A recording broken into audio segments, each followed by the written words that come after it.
Siyempre naman nervous ako, excited kasi ito yung parang pangarap ko. Gusto ko yung mga ganitong show. Magaling na actor si Lovie Poe, so kailangan na i-up ko yung game ko.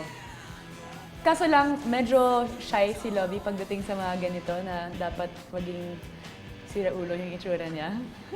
Hindi naman pressure kasi fun competition naman. At the end of the day, hindi sasapakin ko siya baka mamaya sa backstage. Hindi naman ganyan. Sa bahay ko, nag-practice ako ng dance kasi hindi din ako dancer. At syempre naman, para maging bongga yung prod, kailangan magaling yung sayaw, magaling yung pagkanta din na on the spot yung words. So yun, pinaktis ko lang maraming beses. Tapos yung mga movements, mas ginawa kong parang panglalaki. Lovie Poe. Wala akong mga words para i-describe ang feeling ko ngayon, pero ito ang sasabihin ko sa'yo. Lip Sync Battle Philippines. Nag-enjoy ka ba sa aming video? Click here to subscribe para makapanood ka ng iba pang video na magugustuhan mo. Click na, dali, Now dali. na. Ngayon, ayun.